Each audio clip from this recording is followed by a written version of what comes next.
Hey everyone, I'm Zach. And I'm Jesse. And you're watching Elon's Tweets of the Week On Now You Know. Before we begin, I just want to thank Henson Shaving for sponsoring this show. If you want to get 100 free blades with your purchase of a Henson shaver, you can head over to hensonshaving.com, use the code NOWYOUKNOW, get 100 free blades. That's 200 shaves for free.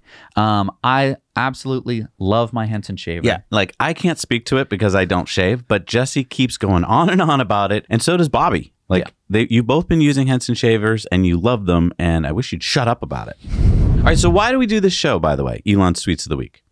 I'll tell you why.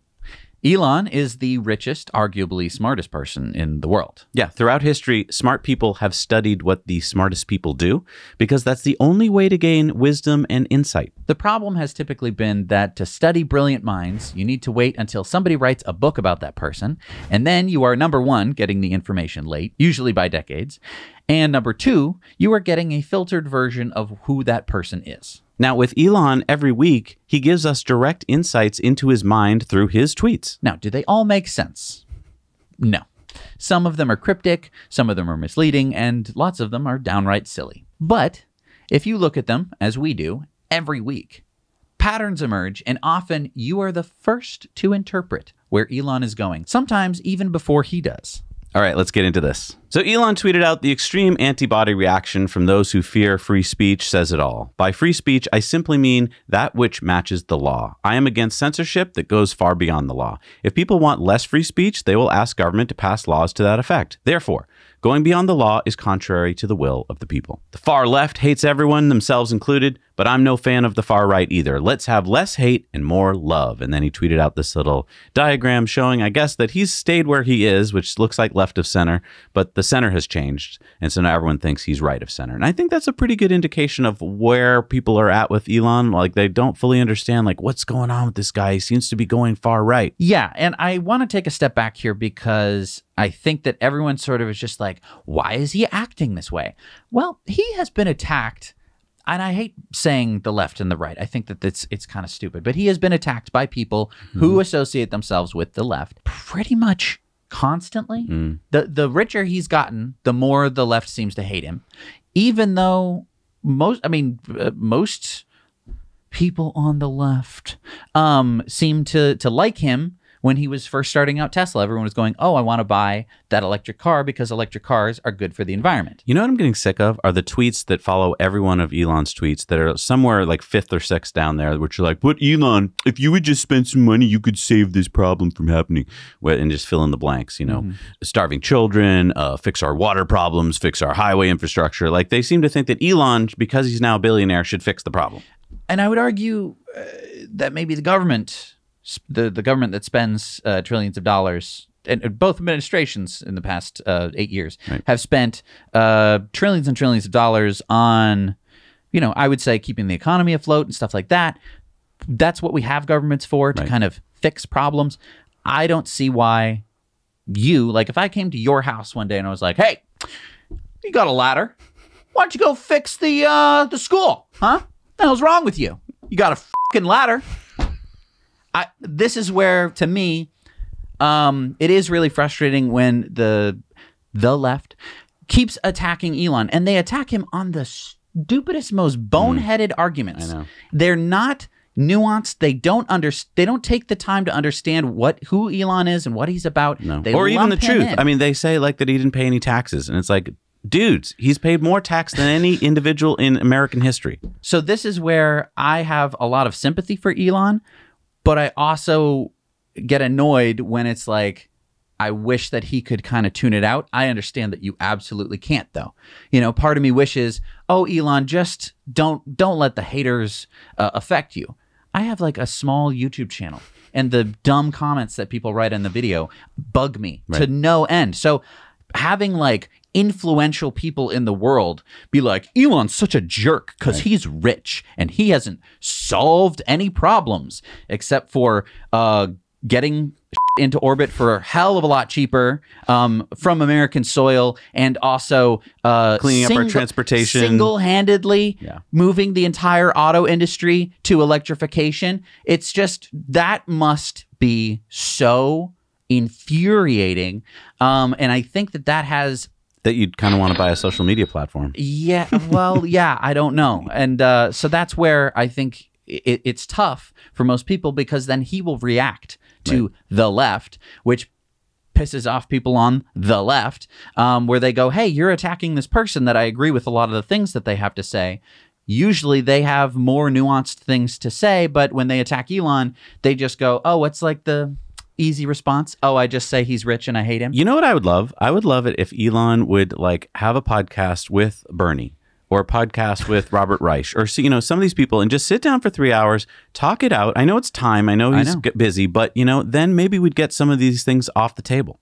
Right. And what I think happens is the right takes advantage of this. So, he had an interview with the Babylon Bee. Don't watch it. It's you can watch it. Obviously, you are a human. But it was one of the most cringiest things I've ever seen, because they don't actually agree on a lot of things. No. It's just they're kind of taking advantage of the fact that he's so mad at the left for being jerks to him. And he kind of wanted to sit at the cool kids table, I think. Right. And it was like, oh, I'm getting invited to this very funny satirical thing, but they also have a really weird he should have signed a contract that said, after I watch it, I'm not going to let it be aired if I don't like it, and he shouldn't have aired it. But this is where I do appreciate Elon, because he flies by the seat of his pants. Yep. Let's get back to some tweets. Yeah, Elon said, Coca-Cola. Oh, hi, LOL.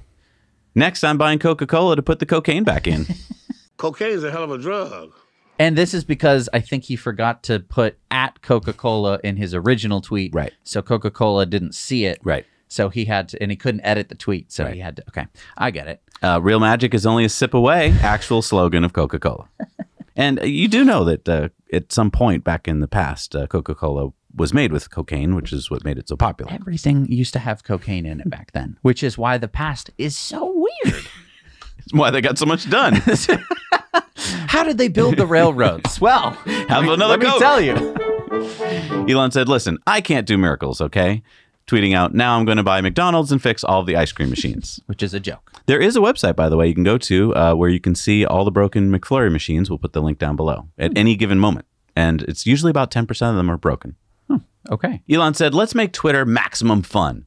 Twitter DMs should have end-to-end encryption like Signal, so no one can spy on or hack your messages. He went on to say, for Twitter to deserve public trust, it must be politically neutral, which effectively means upsetting the far right and far left equally. Truth Social is currently beating Twitter and TikTok on the Apple Store, and he tweeted out a picture showing just that fact. Truth Social, terrible name, exists because Twitter censored free speech. Should be called Trumpet instead. Okay. Truth Social is Trump's version of basically Twitter, it should be said. And this is one of those things where you got to be very careful, Elon. When you tweet something like this out, it can be interpreted as saying that you think that Trump's platform is awesome. And here's the thing, right? Everyone can look at this tweet and go, I hate Elon. Right. Everyone can do that. Why? Yeah. Because they can just exactly what you're saying. Yeah. You can just quickly misinterpret it as being, oh, Elon supports the thing that I don't like. I feel like Elon needs the anger translator from Key and Peele.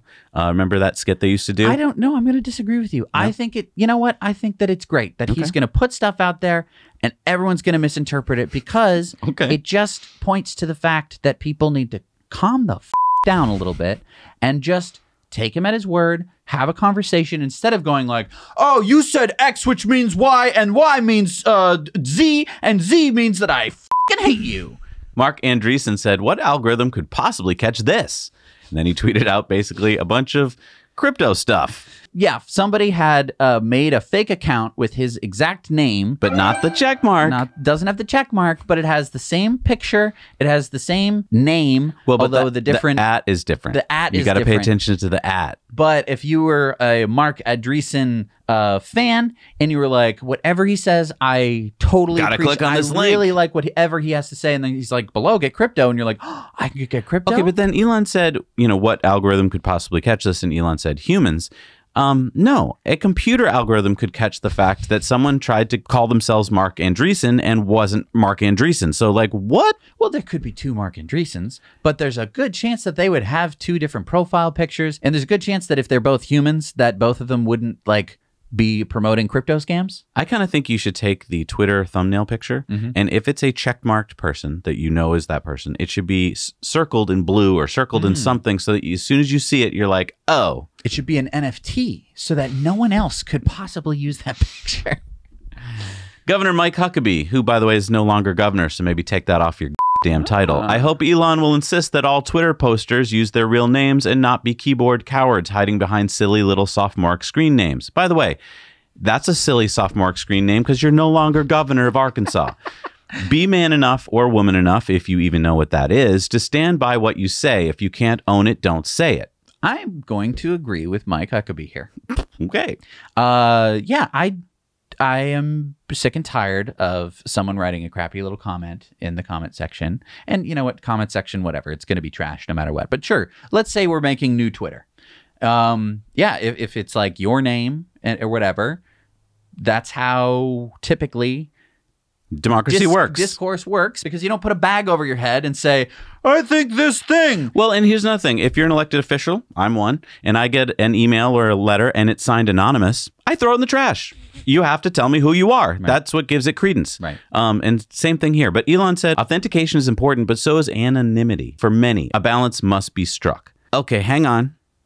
Sorry, Elon. I don't think you can have both. I think, again, if someone shows up in the public square with a bag over their head, everyone kind of goes, don't really want to listen to that person. Right. So I don't think there is a balance. Because you could be acting on behalf of the opposition to say, you know. So, and this is where I look, if you don't have this understood, then I don't think you have yourself a good platform. What is free speech? What does it support? And how is it supposed to be implemented? And of course, it was implemented over 300 years ago by the founding fathers. And if you care about what the founding fathers said, then it's very hard to be like, okay, so the founding fathers had horses, and they did have buildings, and they had scrolls, and they had scrolls of paper that you could carry around, and they even had the printing press. But you know what they didn't have? Little fucking computers in your pocket that you could just, and then everyone on Earth now knows what you just said. Right.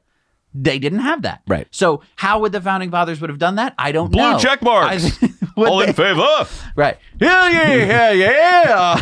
Are you really Ben Franklin? This is the part where it's like, I think there's such a big disconnect. I would love to write a play that is the founding fathers with today's technology all sitting around in Philadelphia trying to figure this shit out, going, but what about Twitter, Ben? I think it'd be hilarious. All right, so Jay Kenji tweeted this out. This seems to imply that you can't hire outside firms or employees to do things you want them to do without being captured by PMC. ESG is driven by major shareholders throughout the market. PMC are responding to shareholders, votes, and initiatives. Mark Andreessen then replied to this. Now, take a breath. This is complicated, okay? This is about the market being passive versus active. Mark Andreessen said, but the shareholders themselves are mainly not applying the pressure. Rather, they're managerial agents. Professional investment managers are. See, for example, Larry Fink, who owns 0.0000001% of the capital he speaks for. Larry Fink, of course, being the head of BlackRock, one of the largest fund managers in the world. So Mark Andreessen, by the way, is the co-founder of Netscape, among many other things. Okay. So can we go back and talk about PMC and ESG? What are we talking about? Remember, we talked about ESG last week. That's environmental, social governance. It's a score you kind of get for your company to see how good you are. In terms of environmental, social goodness. And remember that, what was it? Wasn't it Shell? The oil company had a higher ESG score than Tesla, the electric car company. Right. Okay. And PMG is the professional managerial class, this new status of people in the world that basically just controls a lot of other people's money. Okay. Because I'm a person and I don't want to think about investing every day. So I say, here, Larry Fink, you do the work for me. Right. You seem good at it. And I want you to be good at ESG because I care about that stuff. So I want my money to be in good stuff. Right. Okay. So Elon said, exactly, decisions are being made on behalf of actual shareholders that are contrary to their interests. Major problem with index passive funds. So again, you might decide, I'm going to invest in the S&P 500. You put your money into a fund that does all that for you. They invest in those 500 companies. And now you really are just a passive investor. You're not voting. They're voting for you. And so you've kind of handed over your a lot of your rights as a shareholder. PEG says, deeper problem. According to modern portfolio theory, the most rational investment strategy is to buy the market. But the reason why the market reflects the fundamentals of companies is because arbitrageurs, which are active investors, make it so. So what happens when everyone is passive? Elon again said, exactly. Right before he died, Jack Bogle of Vanguard fame said index or passive funds were too great a percentage of the market, and he really knew what he was talking about. There should be a shift back towards active investment. Passive has gone too far. And this is why I love Elon's tweets, because now we're talking about a very big thing that most people don't think about. They think about their own 401k, right? And they're like, well, I don't know much about money. I'll let that 401k manager do it. So I'll just put it into, here's a bunch of funds. Great. Have at it. Make me some money. What you've effectively done. Make me that 7% a year. But what you've effectively done is you've voted for someone to represent you, almost like electing a congressperson, without knowing who that congressperson is. You don't know anything about Larry Fink or these fund managers. You don't know how they're going to vote. They're going to vote your shares. So when something comes up about that company, you're not in charge. Right. And I mean, part of it is because you've decided that you don't have the time to be able to vote those shares or to pull your money out of a company if they're doing something that you don't like. You're just going to go along with ESG. Right. Good score. Shell's better than Tesla. I guess that's what we should invest in. Right. Captain Nemo said, don't forget proxy advisory firms, ISS, Glass Lewis, that de facto control the vote of the largest passive investment managers. ISS's recommendation often the deciding factor in who wins a proxy fight. Elon said, major problem. Passive index managers should vote in the best interests of shareholders, not shift responsibility to proxy advisory firms. And then he went on to give some stock advice. Wow. Since I've been asked a lot, Elon says, buy stock in several companies that make products and services that you believe in. Only sell if you think their products and services are trending worse. Don't panic when the market does. This will serve you well in the long term. It's not terrible. It's not bad advice at all. No. Look, this is a problem I wrote about when I was in college. All right. I wrote a paper in my philosophy class about how I thought we could change America if we bought stock and we voted our own shares. And my professor gave me a D. And then I went and fought it, and he still gave me a D because he didn't believe what I was saying. But I still believe it. I think that if we Americans were taught in the 4th grade how to invest money, and by the way, Warren Buffett said that this week, that you could teach everyone in America what he knows in the 4th grade. Okay, so that's 9-year-olds. You could teach 9-year-olds how to do what Warren Buffett does. If we did that, we'd all grow up buying stock, which we're pretty much doing now anyway, but just through fund advisors and mutual funds. We would then vote our shares. We would vote out crappy people. We would vote for what we wanted. We'd tell companies, hey, stop making crappy cars and make good cars. We would do all this. And instead, what are we doing? We're not doing any of it. Right. We're just saying, hey, we want there to be professional managerial class of people who get to take our money and try and make themselves as much money as they possibly can with it. So, and they're super powerful, by the way. People like Larry Fink, if he calls you up, you're going to take his call. Right. Mark Andreessen said, I have friends. They have acquaintances. You have a shadow crew of misfits egging you on. Elon says, my shadow crew is sick. Also, who are they again? Then he went on to say, sell shadow crew merch to buy Twitter. All right. So a lot of people have been saying this about Elon, that he's got a bunch of billionaire friends that are kind of maybe guiding him. You know what it's like when you have an entourage, right? You kind of listen to them about what you should wear and what you should, where should we go clubbing tonight? And which companies you should buy for $44 billion. Right. So, I mean, I do think it sounds kind of true. Elon's pushing back there and being like, I don't really have one. I don't know. Mark Andreessen went on. He quoted Lenin here. There are decades when nothing happens. Then there are weeks when decades happen. And Elon tweeted out, I wonder what the world would be like if Ludendorff hadn't sent Lenin a train. What we're talking about here is in April of 1917, German General Ludendorff took Lenin, who was in Switzerland hiding out at the time, put him on a secret train to St. Petersburg back in Russia, and that sparked the Bolshevik Revolution. Germany wanted there to be the czars out, and they knew that if they could spark a revolution, it would change things, which it did. So Germany kind of, in this case, changed history. Some people believe it would have happened anyway, but that's what he's talking about here. And it just shows you how much history Elon knows. Wow. So, I mean, we're going from talking about politics and Twitter to talking about shareholder rights to talking about Elon's shadow crew to talking about history. And can I tell you why I don't like Twitter? When you get a tweet like this, which takes some brain power, read through the threads. you'll get a lot of people who just ignore this and go right to crypto. And like, but you know what else you could do, Elon? You could do Dogecoin. Yeah. And it's like, is this really the intelligent public square conversation you wanted? Because in the public square, I would be embarrassed if I then responded to this with just, hey, how about crypto? Right. And Elon said, as I was saying, and he's tweeted this out before, so I don't know why he's doing it again. But, you know, the old tiger flick in the balls joke, and Kimball Musk responded to it with a laugh. Elon said the elusive beauty of imperfection. And then is that what the those characters mean? I think so. Oh, okay. And he's talked about this before, that there's a beauty in things not being perfect. Now, if you've been following the whole Twitter purchase thing, a lot of pushback to Elon buying Twitter. The CNN article came out saying that some of the nation's biggest brands, including Coca-Cola, Disney, and Kraft, are facing calls to boycott Twitter if the company's soon-to-be owner, billionaire Elon Musk, rolls back content moderation policies, limiting hate speech and election misinformation. Elon said, who funds these organizations that want to control your access to information? Let's investigate. Sunlight is the best disinfectant. Okay. So this is kind of a like propaganda war going on both sides. Some people are very much afraid now that Elon is controlling a platform, kind of like how Mark Zuckerberg controls a platform. Or Murdoch, or right. Yeah, I mean, it's not like it's not an out of the question uncommon thing. No, I mean, Jeff Bezos owns the Washington Post, for example. Right. And so it's not uncommon for one man to own a platform. Right. It's just that we've all kind of gotten sick about talking about Murdoch, and we've all kind of gotten sick about talking about, you know, you just every day, do we really want to be talking about Mark Zuckerberg? No, you get sick of talking about it, and then we move on. But now that Elon's doing this thing with Twitter, and it's kind of different, he didn't found Twitter or something like that. So this is different. So everyone wants to talk about it for now. I imagine in a year, 3 weeks.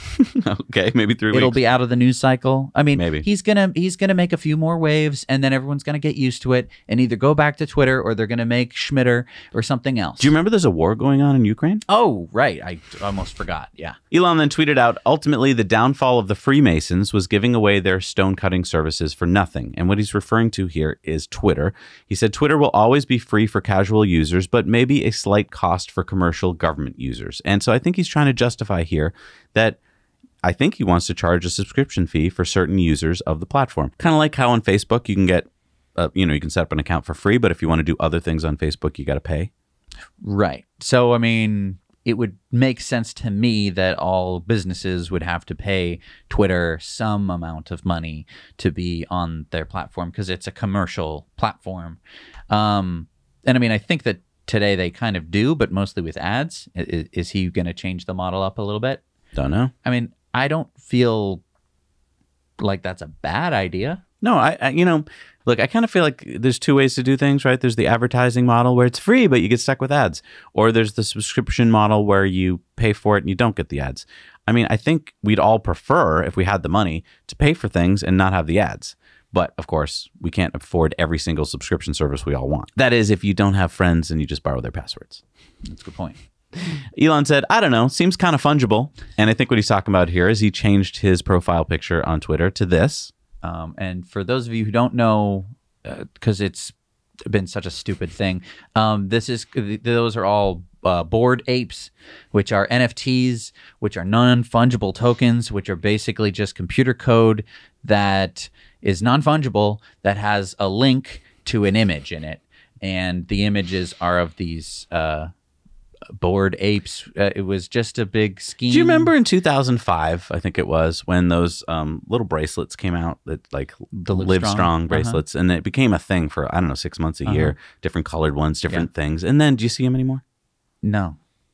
This is NFTs. It's just a frickin' trend. You were the same person, though, who said that Pokemon, when I was a kid, and Pokemon was the biggest thing, you were like, it's just a trend, Jesse. We're not going to buy you any Pokemon cards or a Game Boy with Pokemon. And I went, but all my friends like Pokemon. And you said, don't worry, Jesse. In a year or two, they will have moved on. And then I was in my dorm in college, and every dorm was named after some Pokemon. And so I had to go find my friend in the Charizard room, and none of them said Charizard below it. So I had to figure out which one it was. I got that wrong. Yeah, Sorry. so I screwed you up for life. You might be wrong about this. I could Who be. knows? Bored Ape NFTs might stick around, because what an amazing, timeless looking piece of art that is. Yeah. Isn't it? Woo! Okay. So anyway, this was Elon's Tweets of the Week. What a just whirlwind of different topics. Imagine if you had tried to predict what he would talk about this week. Right. That's kind of what a brilliant mind looks like. Yeah, he's on a bunch of different things, really deep into a bunch of different topics. And I think that the problem is, for anyone even watching this show, is that it's such a... it's a wild ride. It's a wild ride, and you're going to get whiplash trying to follow what he's talking about, because he's not just saying... He's not going from the surface and working his way down. He is at, 20,000 leagues under the sea, right. And then he's here, and then he's there, and then he's over here, and everyone's going like, what is he talking about? What is the Bolshevik revolution? How am I supposed to keep up with all this stuff? And look, if you watch to the end of the show, I'll give you a little hint. Who he's responding to is a big part of the week. You notice that it kind of changes week to week. And he talked to Mark Andreessen a lot this week. It's very interesting. It is very interesting. Thank you guys so much for being along for the ride. We'll see you next week on Tweets of the Week. Now you know.